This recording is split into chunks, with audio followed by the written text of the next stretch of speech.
దేవుని పరిశుద్ధమైన నామమునకు మహిమ కలుగును గాక. మన రక్షకుడు ప్రభువైన యేసుక్రీస్తు నామములో నిత్యజీవపు మాటలు అనే కార్యక్రమాన్ని వీక్షిస్తున్న మీ అందరికీ క్రీస్తు పేరిట వందనాలు తెలియజేస్తున్నానండి. క్రీస్తు పుట్టుక పరమార్థం అనే అంశాన్ని ఈరోజు మనం మాట్లాడుకుందామండి. ఎందుకంటే నేటి సమాజం అంతా కూడా మరి ముఖ్యంగా మన క్రైస్తవ సమాజం మరి క్రిస్మస్ వేడుకలను ఎంతో ఘనంగా జరిపించుకుంటున్నారు. ఈ ఘనమైన కార్యక్రమంలో మరి క్రీస్తు పుట్టుక యొక్క పరమార్థం మనం తెలుసుకుందాం. చిన్న ప్రార్థన చేసుకుందామండి. క్రీస్తు యేసులో మిక్కిలిగా ప్రేమించిన మా ప్రియ పరలోకపు తండ్రి, మీ ఘనమైన శ్రేష్టమైన నామమునకు వేలాది స్తుతులు స్తోత్రాలు తెలియజేస్తున్నాం ప్రభా. జగత్తు పునాది వేయబడక మునుపు ప్రేమ చేత మమ్మల్ని అందరినీ ఆయన క్రీస్తులో ఏర్పాటు చేసుకుని భూమి మీద ప్రభా మా తల్లిదండ్రుల గర్భాల ద్వారా మమ్మల్ని జన్మింపచేసి మా పుట్టుకకు పరమార్థాన్ని ప్రభా మీరు మాకు తెలియజేసి నాయన మమ్మల్ని జన్మింపచేసి మమ్మల్ని పోషిస్తూ బ్రతికిస్తున్నందుకు వేలాది స్తుతులు స్తోత్రాలు తెలియజేస్తున్నాం ప్రభా. మా జన్మ పరమార్థాన్నైనా తెలుసుకోవాల్సిన మేము క్రీస్తు పుట్టుక యొక్క పరమార్థాన్ని కూడా తెలుసుకోవాల్సిన అవసరం ఉంది కనుక ఈ సమయంలో ప్రభా క్రీస్తు పుట్టుక పరమార్థాన్ని ప్రభా మీ యొక్క లేఖనముల్లో నుంచి ప్రభా మేము ధ్యానించుకొని చుంటుండగా సత్యాన్ని గ్రహించి గమనించి వాక్యానుసారంగా ప్రభా మేమందరం బ్రతికే భాగ్యాన్ని ప్రతి ఒక్కరికి అనుగ్రహించమని క్రీస్తు వారి పేరటి ప్రార్థన వేడుకొనిచున్నాను మా పరమ తండ్రి, ఆమేన్. ప్రభునందు ప్రియమైన దేవుని వర్లారా, క్రీస్తు పుట్టుక పరమార్థం. మరి ఈరోజు క్రిస్మస్ కార్యక్రమాల్లో మరి అనేక మంది క్రిస్మస్లు జరిపించుకుంటున్నారు. ఇలాగా క్రిస్మస్లో జరిపించుకుంటున్నారు కానీ మరి క్రిస్మస్లో క్రీస్తుకి సరిగ్గా ప్రాధాన్యత ఇవ్వట్లేదని కొన్ని క్రిస్మస్లు చూస్తుంటే అర్థమవుతుందండి. ఎందుకంటే డ్యాన్సులకి కార్యక్రమం ఉంటుంది, సమయం ఉంటుంది, ఇకపోతే భోజనాలకి సమయం ఉంటుంది, డెకరేషన్స్కి ఇలాగా ప్రతిదానికి సమయం ఉంటుంది. కానీ క్రీస్తు ఈ లోకానికి ఎందుకు వచ్చారో ఆ పరమార్థాన్ని చెప్పిన ఆ సందడిలో గ్రహించలేని పరిస్థితి నేటి సమాజంలో ఉంది. క్రీస్తు ఈ లోకానికి రావటానికి ప్రధానమైన కారణం మనం ఎంతైనా ఆలోచించవలసిన అవసరం ఉంది. దేవుడు తన మహత్తు గల మాట చేత ఈ సర్వ ప్రపంచాన్ని కలిగించి మరి మొదటిగా ఆదాముని తర్వాత అవ్వని వారి యొక్క గర్భాల ద్వారా అనేక మంది ప్రజలు భూమి మీద మరి విస్తరించాలనే ఉద్దేశంతో దేవుడు ఈ మహాలోకాన్ని కలిగించాడు. మరి ఈరోజు అనేక మంది పిల్లలు పుడుతున్నారు అంటే ఇది దేవుని సంకల్పం. మరి మనుషులు అందరి వలె యేసుక్రీస్తు వారు పుట్టలేదు. ఇకపోతే జనాభా లేరు అని యేసుక్రీస్తు వారిని మనకలా పుట్టించలేదండి. క్రీస్తు వారి యొక్క పుట్టుకకు చాలా పరమార్థం ఉంది. మరి యేసుక్రీస్తు వారు ఈ లోకానికి ఎందుకు రావాల్సి వచ్చింది, అసలు ఈ లోకానికి రాకముందు యేసుక్రీస్తు వారు ఎక్కడ ఉన్నారు అనేది మనం జాగ్రత్తగా లేఖనాలను పరిశీలిస్తే జగత్తు పునాది వేయబడక మునిపే యేసుక్రీస్తు వారు పరలోకంలో మరి దేవుని సమ్ముఖమున ఉన్నారండి. మరి పరలోకంలో దేవుని కుమారుడిగా ఉన్న యేసుక్రీస్తు వారు ఈ లోకానికి ఎందుకు వచ్చారు అనేది మనం ఆలోచించవలసిన విషయం. యేసుక్రీస్తు వారు కన్య మరియ గర్భాన్న ఈ లోకాన్ని జన్మించినట్టుగా లేఖనంలో మనం చూస్తున్నామండి. ఈ లోకంలో మరి పెండ్లి కాని అమ్మాయి గర్భవతిగా ఈ లోకంలో ఉన్నది అని అంటే అది నమ్మశక్యని విషయం. ఏదో తప్పు చేసింది, ఏదో పాపం చేసింది, అందుకే తనకి ఎలా వచ్చింది అని చాలా రకాలుగా మనం మాట్లాడుతుంటాం. కానీ 2000 సంవత్సరాల క్రితం కన్యకైన మరియ గర్భవతిగా ఉన్నది. అది లిఖితపూర్వకంగా బైబిల్ గ్రంథంలో రాయబడి ఉంది. ఇప్పటికీ కూడా మరి మరియ గారిని తప్పు పట్టడానికి ఏ విధమైనటువంటి అవకాశాలు లేకుండా దేవుడు లేఖనంలో బహిర్గతంగా ఈ విషయాన్ని వ్రాసాడు. దీనిని చదువుతున్నప్పుడు ఎవరు కూడా మరియ తప్పు చేసింది అని అనడానికి ఎటువంటి చాయిస్ కనబడదండి. ఎందుకంటే పరలోకం నుంచి దేవుని చిత్తాన్ని మరి నెరవేర్చడానికి గాబ్రియేల్ అనే దేవదూత మరియతో మాట్లాడినట్టుగా లోకాసు వార్త 1వ అధ్యాయం 2వ అధ్యాయంలో ఆ సందర్భం అంతా మనకు తెలుసు, రెఫరెన్స్ చూపించట్లేదు, కానీ మీకు అవకాశం ఉన్నప్పుడు చదవండి. మరి గాబ్రియల్ అనే దేవదూత మరియతో మాట్లాడుతుంది. ఏమని? నీ గర్భాన మరి శిశువు పుట్టుతున్నాడు, ఆయన పరిశుద్ధుడు, సర్వోన్నతుని శక్తి నిన్ను కమ్ముకొని ఉంటుంది, కాబట్టి పరిశుద్ధాత్మ వలన మరి నువ్వు గర్భం ధరిస్తావు, మరి పరిశుద్ధుడు ఈ లోకంలో పుడుతున్నాడు అనే సందర్భం మనకు తెలిసింది. మరి కన్య మరియ గర్భం ద్వారా యేసుక్రీస్తు వారు మరి ఈ లోకానికి ఎందుకు పుట్టారు? మనుషులందరూ కూడా తల్లి తండ్రి కలయిక వల్ల తల్లిదండ్రుల గర్భాల ద్వారా భూమి మీదకి వస్తుంటే యేసుక్రీస్తు వారు ఒక్కరే మరి కన్య మరియ గర్భాన్న మరి ఈ లోకానికి రావటానికి మరి దేవుని యొక్క ఉద్దేశాన్ని మనం ఆలోచించాలండి. లోకాసు వార్త 19వ అధ్యాయం 10వ వచనాన్ని మనం పరిశీలించినట్లయితే, నశించిన దానిని వెదకి రక్షించుటకు మనుష్య కుమారుడు మరి ఈ లోకానికి వచ్చాడని రాయబడి ఉందండి. ఏమండి? నశించిన దానిని వెదకి రక్షించడానికి యేసుక్రీస్తు వారు వచ్చారంటండి ఈ లోకంలో. మరి నశించింది ఏంటి? ఏది నాశనానికి వెళ్ళిపోతుంది, ఏమి నశించిపోతుంది అని మనం ఆలోచించినట్లయితే ప్రపంచంలో ఏవో నశించిపోవట్లేదండి. ఇంతకీ నాశనం అయిపోయేది ఎవరు అంటే మనిషి నాశనానికి వెళ్ళిపోతున్నాడు. మనిషి యొక్క పుట్టుక పరమార్థం తెలియక ఎందుకు పుట్టానో, ఎందుకు బ్రతుకుచున్నానో, నన్ను ఎవరు పుట్టించారు అనే ఆలోచనలో ఈరోజు ఏ ఒక్కరు కూడా ఆలోచించట్లేదండి. ఏ మనిషి కూడా ఆలోచించట్లేదు. నేను ఈ లోకంలో మనిషిగా ఎందుకు పుట్టాను, నన్ను ఎవరు పుట్టించారు అని ఏ ఒక్కరు కూడా అనుకోవట్లేదంటండి. ఒక మాట బైబిల్లో చూద్దాం. యోబు గ్రంథం 35వ అధ్యాయం 11వ వచనంలో ఈ విధంగా రాయబడి ఉంది. భూజంతువుల కంటే మనకు ఎక్కువ బుద్ధి నేర్పుచు, ఆకాశ పక్షుల కంటే మనకు ఎక్కువ జ్ఞానము కలుగజేయచ్చు, నన్ను సృజించిన దేవుడు ఎక్కడున్నాడు అని అనుకునేవారు ఎవ్వరు లేరంటండి. దేవుడు మనిషికి భూజంతువుల కంటే ఎక్కువ బుద్ధి నేర్పాడంటండి. ఆకాశ పక్షుల కంటే మనిషికి ఎక్కువ జ్ఞానాన్ని ఇచ్చాడంటండి. ఎంత బుద్ధినిస్తే, ఎంత జ్ఞానం ఇస్తే, ఈ జ్ఞానంతో మనిషి ఏమనుకోవాలి? నన్ను పుట్టించిన దేవుడు ఎవరో అని అనుకోవాలంట. కానీ వాక్యం ఏమి చెప్తుంది? నన్ను సృజించిన దేవుడు ఎక్కడున్నాడు అని అనుకున్నవారు ఎవ్వరు కూడా లేరంటండి. అంటే మనిషి తాను పుట్టుక యొక్క పరమార్థాన్ని ఆలోచించటం మర్చిపోయి ఈ లోకంలో ఏమి తినాలి, ఏమి త్రాగాలి, ఏమి ధరించుకోవాలి, ఎలాంటి ఇళ్ళు నిర్మించుకోవాలి, ఈ లోకంలో ఎలాగ సుఖంగా బ్రతకాలి, బ్రతికినంతకాలం ఎలాగా సుఖాన్ని అనుభవించాలి అని ఈరోజు ప్రతి మనిషి ఆలోచిస్తూ బ్రతికేస్తున్నాడే తప్ప మనిషి యొక్క పుట్టుక పరమార్థాన్ని ఆలోచించలేకపోతున్నారు. మన పుట్టుక పరమార్థమే మనకు అర్థం కాలేనప్పుడు యేసుక్రీస్తు వారి పుట్టుక పరమార్థం అర్థమవుతుందంటారా? మన బ్రతుకులు ఎలాగున్నాయో మనకు అర్థమవలేనప్పుడు ఎదుటివారి బ్రతుకుల గురించి మనకి ఏం అర్థమవుతుంది? కనుక మన పుట్టుక యొక్క పరమార్థం గురించి మనం ఆలోచించవలసిన అవసరం ఉంది. మరి ముఖ్యంగా యేసుక్రీస్తు వారు ఈ లోకానికి ఎందుకు వచ్చారో మనం ఆలోచించాలి. నశించిన దానిని వెదకి రక్షించడానికి యేసుక్రీస్తు వారు ఈ లోకంలోనికి వచ్చారని వ్రాయబడి ఉంది. ఇంతకీ మనిషి నాశనానికి వెళ్ళిపోతున్నాడా? దేనిని బట్టి నాశనానికి వెళ్ళిపోతున్నాడు అనేది మనం ఆలోచించేద్దామండి. అపోస్తలుడైన పౌలు రోమీయులకు రాసిన పత్రిక 5వ అధ్యాయం 12వ వచనంలో ఈ విధంగా రాయబడి ఉంది.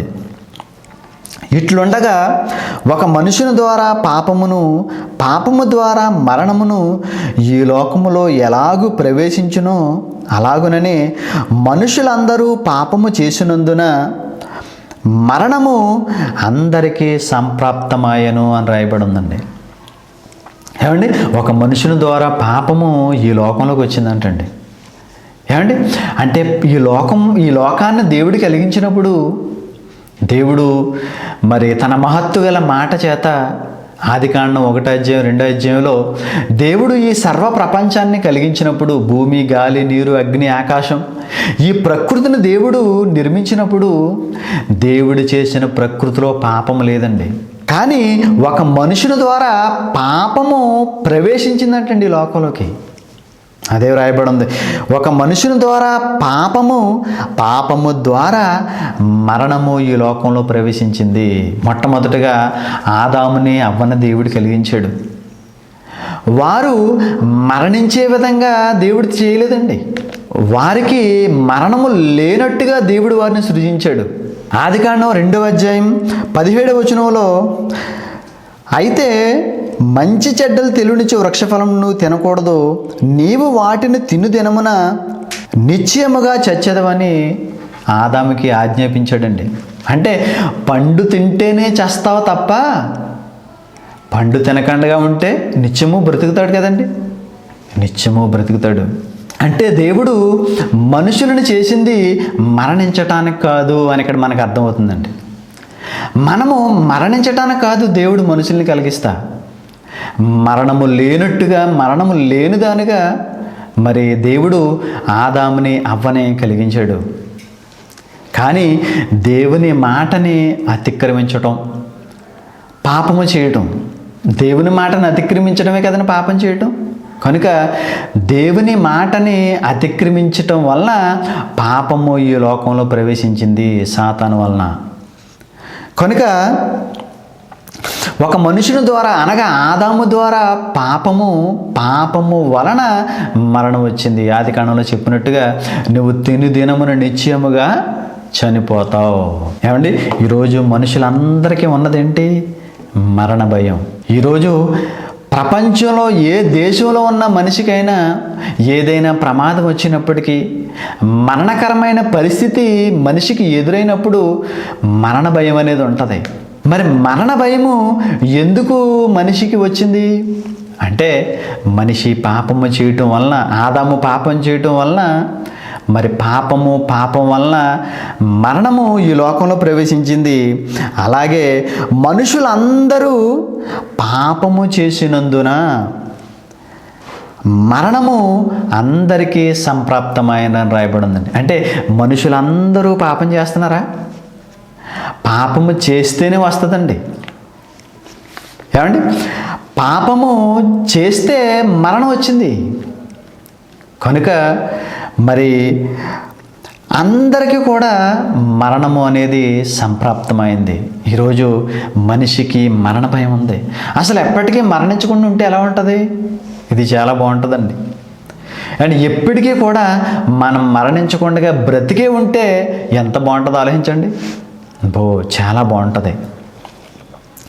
కనుక నాశనం అయిపోయేది ఎవరో, మరణించేది ఎవరో? మనిషి. కానీ యేసుక్రీస్తు వారు మరణించారు, సమాధి చేయబడ్డారు, తిరిగి 3వ దినాన లేపబడ్డారు, పరలోకానికి వెళ్ళిపోయారు. ఏమండి, యేసుక్రీస్తు వారు ఈరోజు ప్రపంచానికి శకపురుషుడు. ఎందుకంటే ఆదాము మొదలుకొని నేటి వరకు పుట్టి చనిపోయిన ఏ వ్యక్తి అయినా సరే సమాధిలోనికి వెళ్ళిపోయాడు. కానీ సమాధిని బ్రద్దలగొట్టుకుని సమాధిలో నుండి మరణాన్ని జయించి బ్రతికిన వ్యక్తి ఈరోజు ఎవ్వరూ లేరని ప్రపంచంలో. ఎంతోమంది దేవుళ్ళు అనబడుతున్నవారు కూడా మీరు ఆలోచించండి, ఎవరైనా మరణాన్ని గెలిచారా? గెలవలేదు. ఎవరు గెలిచారు? యేసుక్రీస్తు వారు ఒక్కరే. యేసుక్రీస్తు వారు ఒక్కరే మరణాన్ని గెలిచారు. కనుక ఈరోజు ప్రపంచ కాలాన్ని 2 భాగాలుగా విడగొట్టారు. ఒకటి క్రీస్తు శకము, 2 క్రీస్తు పూర్వం. క్రీస్తు శకము, క్రీస్తు పూర్వం అని ఈరోజు మరి కళాశాలలో కానీ యూనివర్సిటీల్లో కానీ మన పిల్లలు కానీ చదువుకున్న పాఠ్యపుస్తకాల్లో క్రీస్తు శకం, క్రీస్తు పూర్వం అని రాయబడుతుంది. ఎందుకని? క్రీస్తు శక పురుషుడు మరణాన్ని గెలిచి లేచాడు. ఇది ప్రపంచంలో ఏ వ్యక్తి కూడా కాదనలేని నగ్న సత్యం. కనుక మరణాన్ని గెలిచిన వ్యక్తే మనిషి యొక్క మరణ భయాన్ని పోగొట్టగలడు. ఇది ఆలోచించాలండి మనం. యేసుక్రీస్తు వారు ఎందుకు వచ్చారంటే లోకంలోకి నశించిన దానిని వెదకి రక్షించడానికి. ఎందుకు నశించిపోయేది ఎవరు? మనుషులందరూ పాపము చేసినందున అందరికీ మరణము సంప్రాప్తమైంది. కనుక మనుషులందరినీ కూడా తిరిగి బ్రతికించడానికి యేసుక్రీస్తు వారి లోకంలోకి వచ్చాడని లేఖనంలో ఆధారాలు మనం చూస్తున్నామండి. అపోస్తలుడైన పౌలు హెబ్రీయులకు రాసిన పత్రికలో 2వ అధ్యాయం 14వ వచనంలో ఈ విధంగా రాయబడి ఉంది. చదువుతున్నాను, జాగ్రత్తగా వినండి. కాబట్టి ఆ పిల్లలు రక్త మాంసములు గలవారైనందున ఆ ప్రకారమే మరణము యొక్క బలము గలవానిని, అనగా అపవాదిని మరణము ద్వారా నశింపజేయుటకును, జీవితకాలమంతయు మరణ భయము చేత దాస్యమునకు లోబడిన వారిని విడిపించుటకును ఆయన కూడా రక్త మాంసములలో పాలివాడాయను. కాబట్టి ఆ పిల్లలు రక్త మాంసములు గలవారైనందున రాయబడి ఉందండి. అంటే ఆదాము అవ్వ వాళ్ళు మొదలుకొని మనమందరం కూడా రక్త మాంసములు ధరించుకున్నాం. ఈ దేహం అంటే ఏంటి? రక్తము మాంసము. దీన్ని చూసి మురిసిపోతామండి మనం. ఏమండి, మనం ధరించుకున్న ఈ దేహము రక్తము మాంసము. ఏమండి, రక్తములో శక్తి తగ్గిపోతుంది, మాంసము ముడతలు పడిపోతుంది. ఈ శరీరం శాశ్వతమైనది కాదు. మట్టి నుండి ఈ శరీరం తీయబడింది, మరలా ఎక్కడికి వెళ్ళిపోతుంది? ఈ శరీరం మరలా మట్టిలోనికి వెళ్ళిపోతుంది. కనుక రక్త మాంసములు మనం అందరం ధరించుకున్నాము. రక్త మాంసములు ధరించుకున్న ఈ శరీరంతో ఆదాము పాపము చేయలేకుండా ఉండలేకపోయాడు. ఆదామే కాదండి, ఈరోజు ప్రతి మనిషి కూడా రక్త మాంసములు ధరించుకున్న ఈ శరీరంతో ఉన్న ఏ మనిషి అయినా పాపం చేయకుండా ఉండలేకపోతున్నాడు. దేవుని యొక్క వాక్యం ఏమని చెప్తుంది? మనుషులందరూ కూడా పాపం చేసి, ఏ భేదము లేదు, అందరూ కూడా పాపం చేసి ఉన్నారు. నీతిమంతుడు లేడు, ఒక్కడు కూడా లేడంటే నీతిమంతుడు ప్రపంచంలో. చాలామంది నీతిమంతులు అని అనుకుంటారు, కానీ మనము ఏదో రకంగా ఎప్పుడొకప్పుడు పాపం చేసిన వారమే. కనుక ఈ రక్త మాంసములు కలిగిన ఈ శరీరంతో పాపం చేస్తున్నాం. కనుక పాపము చేసిన మనిషి మరణానికి దాస్యమైపోయాడు. కనుక మరణము నుండి విడిపించటానికి యేసుక్రీస్తు వారి లోకంలోకి వచ్చారు. ఆయన ఎలా వచ్చారు? ఆయన కూడా రక్త మాంసములలో పాలివాడాయను అని రాయబడిందండి. మరణము యొక్క బలము గలవానిని, అనగా అపవాదిని మరణము ద్వారా నశింపజేయుటకు యేసుక్రీస్తు వారు ఈ లోకంలోనికి వచ్చినట్టుగా మరి లేఖనాలను మనం చూస్తున్నామండి. మరణం యొక్క బలం ఎవరికి ఉన్నదంటండి? అపవాదికి ఉంది, సాతానుడు. అంటే ప్రతి మనిషి చేత పాపాన్ని చేయించి శరీరాశ, నేత్రాశ, జీవపడము, ఈ మూడు కూడా లోకం అందంతటా ఉన్నాయని దేవుని యొక్క వాక్యం చెప్తుంది. ప్రతి మనిషికి కూడా సాతానుడు శరీరాశ చూపించి ఈ శరీరముతో దేవునిని గణపరచవలసి ఉండగా ఈ శరీరముతో మనిషి పాపం చేస్తూ దేవునికి దూరం అయిపోయి మరణం యొక్క బందీలో, సాతాను యొక్క బందీలో ఈరోజు మనిషి ఉన్నాడు. అలాంటి మనుషులైనటువంటి మనల్ని అందరినీ కూడా రక్షించడానికి యేసుక్రీస్తు వారు కూడా రక్త మాంసంలో పాలివాడై కన్యక మరియ గర్భం ద్వారా ఆయన శరీరాన్ని ధరించుకుని ఈ లోకంలోనికి వచ్చారు. ఎందుకు వచ్చారు? జీవితకాలం అంతయు మరణ భయము చేత దాస్యమునకు లోబడిన వారిని విడిపించుటకు ఆయన కూడా రక్త మాంసంలో పాలువాడాయను. అంటే జీవితకాలం అంతా మనిషికి ఏముంది? మరణ భయం ఉంది. ప్రతి మనిషికి కూడా ఏముందండి? మరణ భయం ఉంది. అయ్యో నేను మరణించేస్తానేమో అంటే మరణం తర్వాత ఎందుకు భయపడుతున్నాడు? మరణం తర్వాత ఏముండదా అంటే ఇంకా బ్రతకాలని ఆలోచిస్తున్నాడు తప్ప, నేను చనిపోతానేమో అని ఆలోచిస్తున్నాడు తప్ప, అసలు మరణం తర్వాత నేను ఎక్కడికి వెళ్తానని ఏ ఒక్కరు కూడా ఆలోచించట్లేదండి. దేవుని యొక్క వాక్యం చెప్తుంది, మనిషి మరణమైన తర్వాత అసలు జీవితం ప్రారంభించబడుతుంది. అసలు మరణం తర్వాత బ్రతుకోలేకపోతే జాగ్రత్తగా ఉండండి. మరణము తర్వాత మనిషికి మరొక బ్రతుకు లేకపోతే, మరొక జీవితం లేకపోతే అసలు మరణానికి భయపడవలసిన అవసరం లేదండి. ఈరోజు మన కళ్ళ ముందు జీవిస్తున్న జంతువులను చూడండి, పక్షులను చూడండి, పురుగులను చూడండి, వాటిల్లో దేనికైనా మరణ భయం ఉందా? ఏ జంతువులకి లేని మరణ భయము కేవలం మనిషికే ఎందుకుంది? ఎందుకంటే మనిషి మరణం తర్వాత బ్రతుకుతాడు. మరణం తర్వాత బ్రతుకుంది. చాలామంది ఇలాంటి విషయాలు చెప్తుంటే మరణించిన తర్వాత మనిషి బ్రతుకుతాడంట, ఎవడు చూసొచ్చాడు అని అడుగుతారండి చాలామంది. మరణం తర్వాత ఎవడైనా బ్రతుకుతాడా అని ఇలాగా వ్యంగ్యంగా మాట్లాడే వాళ్ళు కూడా, వాళ్ళకు కూడా మరణ భయం ఉంటుంది. అసలు చావు తర్వాత మనిషి బ్రతకకపోతే అసలు మరణ భయం అనేది ఉండకూడదు. ఈ పాయింట్ క్యాచ్ చేయాలి మీరు. మనిషి మరణం తర్వాత బ్రతకకపోతే అసలు మనిషి ఎందుకు భయపడాలి మరణానికి? హ్యాపీగా చనిపోవచ్చు కదా. కానీ ఈరోజు చనిపోతాను బాబోయ్ అని ఎందుకు భయపడుతున్నారు? తెలియకుండానే భయపడుతున్నారు. ఎందుకంటే మనిషి మరణిస్తే పాతాళానికి వెళ్ళిపోతారు. ఆటోమేటిక్గా భయం ఉంటుందండి. ఎందుకంటే మనిషి భూమి మీద చేసిన తప్పులకి, భూమి మీద చేసిన పాపానికి దేవుడు విధించే శిక్ష పాతాళం. ఈ భూమి మీద చేసిన పాపాలకి పశ్చాత్తాపం పొంది యేసుక్రీస్తు వారు తన స్వరక్తమిచ్చి మరి మన కొరకు కార్చారు. ఆ రక్తంలో మన పాపాలను శుద్ధి చేసుకుంటే మనము పరలోకానికి చేర్చబడతాం. మనం నశించిపోతున్నాం, నాశనానికి వెళ్ళిపోతున్నాం. మరణ భయము చేత జీవితకాలం అంతయు భయపడుతున్న మనల్ని అసలు మరణం అంటే భయం లేకుండా యేసుక్రీస్తు వారు మరణాన్ని గెలిచారు, సమాధిని తిరిగి లేచారు. నేను ఏ విధంగా అయితే మరణాన్ని గెలిచి సమాధి నుండి తిరిగి లేపబడ్డానో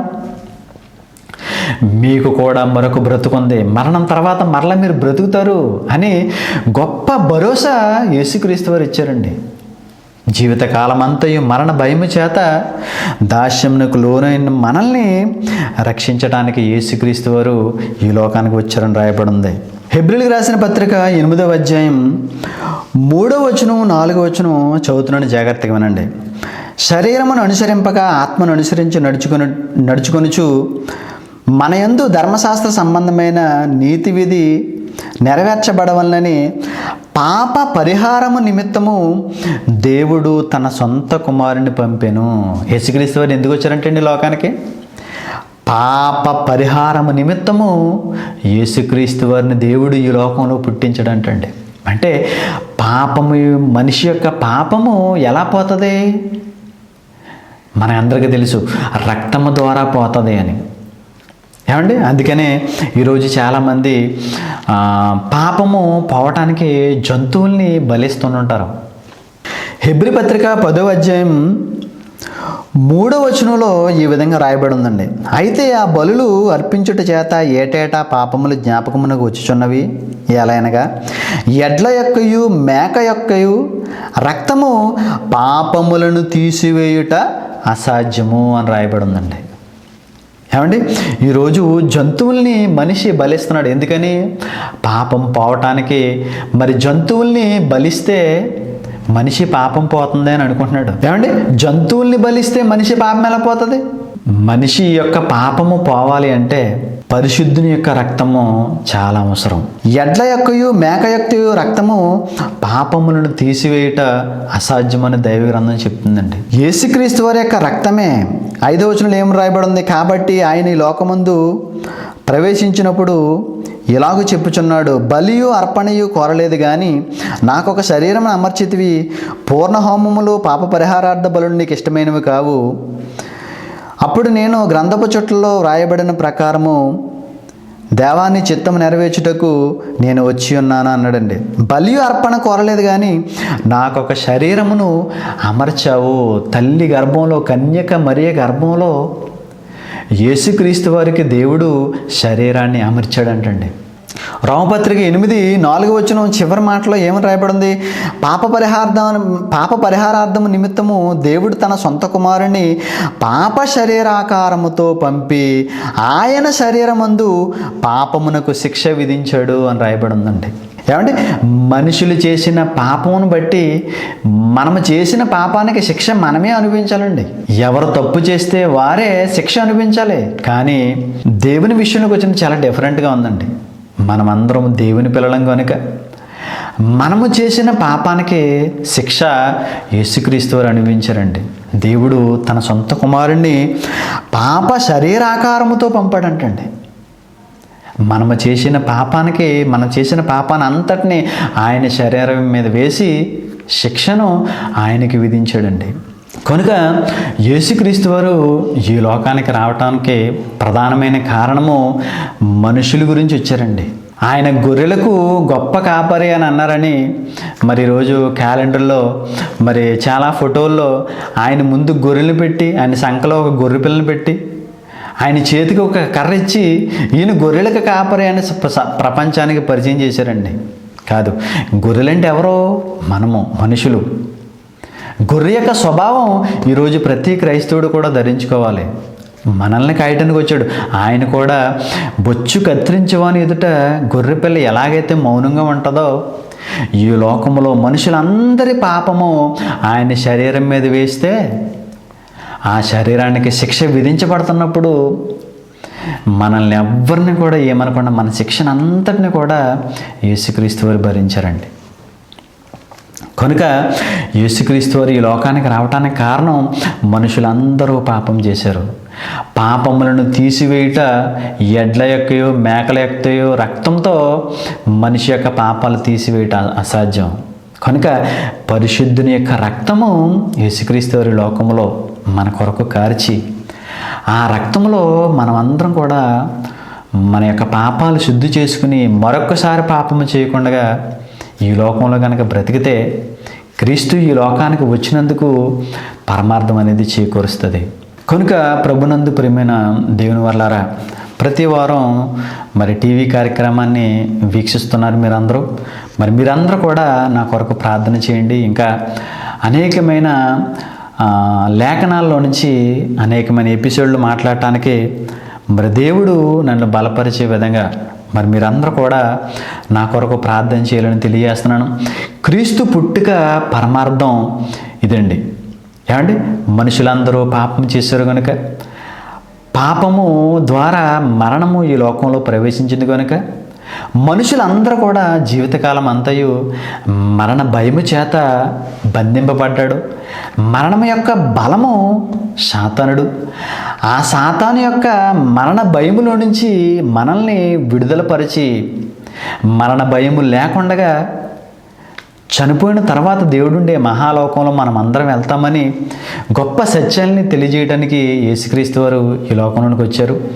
క్రీస్తు పుట్టుక మరి పరమార్థాన్ని మరి తెలుసుకున్న మీరందరూ కూడా క్రీస్తుని అనేక మందికి పరిచయం చేసేవారుగా ఉండాలి. క్రీస్తు లోకంలో మన కొరకు ఎందుకు పుట్టాడు అనే సంగతుల్ని విన్న మీరు మీ ప్రక్క వారికి కూడా దేవుని మాటలు చెప్పగలిగితే వారు పాపంలో నుండి కూడా వారు విడుదల పొందటానికి అవకాశం ఉంటుంది. కనుక మీరు కూడా సువార్త భారాన్ని మీ యొక్క భుజం మీద వేసుకుని విన్న మాటలు నిష్ప్రయోజనం కాకుండా అనేక మందికి మీరు చెప్పేవారుగా ఉండాలని తెలియజేస్తూ ఈ మాటలు చెప్పి ముగిస్తున్నాను. చెప్పండి కొద్ది మాటలు దేవుడు దీవించునుగాక. చిన్న ప్రార్థన చేసుకుందాం. క్రీస్తు యేసులో మిక్కిలిగా ప్రేమించిన మా కన్న తండ్రి, మీ ఘనమైన నామను బట్టి వేలాది స్తుతులు స్తోత్రాలు తెలియజేస్తున్నాం ప్రభా. ఈ సమయంలో ప్రభా క్రీస్తు పుట్టుక పరమార్థాన్ని ప్రభా మేము విని ఉన్నాం తండ్రి. మీ లేఖనంలో నుంచి ప్రభా ఎంతో ఆధారాలు ప్రభా మీరు మా కొరకు రాయించారు. ఇవి నమ్మి విశ్వసించిన మేమందరం కూడా మా యొక్క బ్రతుకు పరమార్థాన్ని కూడా నేను తెలుసుకుని ప్రభా మీ కొరకు జీవించే భాగ్యాన్ని అనుగ్రహించమని ప్రార్థన చేయొచ్చు, విజ్ఞాపన చేయొచ్చును. టీవీ ముందు కూర్చోండి వీక్షిస్తున్నానని ప్రతి కుటుంబాన్ని మీరు దీవించండి, ఆశీర్వదించమని ప్రార్థన చేయొచ్చును. వారు ఎలాంటి ఇరుకులు ఇబ్బందులతో ఉన్నారో నాకైతే తెలియదు, కానీ సమస్తమును ఎరిగిన తండ్రి పరసంబంధమైన ఇహ సంబంధమైన ప్రతి ఆశీర్వాదంతో ప్రభా వారికి ఉన్న నాయన ప్రతి లోటును కూడా ప్రభు మీరు తీర్చమని నాయన ఈ యొక్క డిసెంబర్ నెలలో ప్రభా క్రీస్తు పుట్టుక పరమార్థాన్ని ప్రభా నీ బిడ్డలు తెలుసుకుని డిసెంబర్ నెలకు మాత్రమే కాకుండా నాయన మనిషి యొక్క నాయన బ్రతుకు కాలం అంతయు మా బ్రతుకు కాలం అంతయు కూడా క్రీస్తుని ప్రభా అనేక మందికి నేను పరిచయం చేసే భాగ్యాన్ని, ప్రకటించే సువార్తను ప్రకటించే భాగ్యాన్ని నేను ప్రతి ఒక్కరికి అనుగ్రహించమని మీ చిత్తమైతే మీ కుమారుడు రాక మరొకసారి ఆలస్యమైతే మేము సజీవులుగా ఉంటే తండ్రి ఈ విధంగానైనా మరొకసారి ప్రభా మిమ్మల్ని స్తుతించుకునే భాగ్యాన్ని మాకు అనుగ్రహిస్తారని యేసుక్రీస్తు వారి పేరటి ప్రార్థన వేడుకొనిచున్నాను మా పరమ తండ్రి, ఆమేన్. మన తండ్రి దేవుని ప్రేమయు కుమారుడైన యేసుక్రీస్తు వారి కృపయు పరిశుద్ధాత్మ అన్యోన్య సహవాసము సమాధానం మనకును లోకం నుండి సకల పరిశుద్ధులకు ప్రభాత్మ సదాకాలం తోడే నడిపించునుగాక, ఆమేన్. అందరికీ వందనాలండి.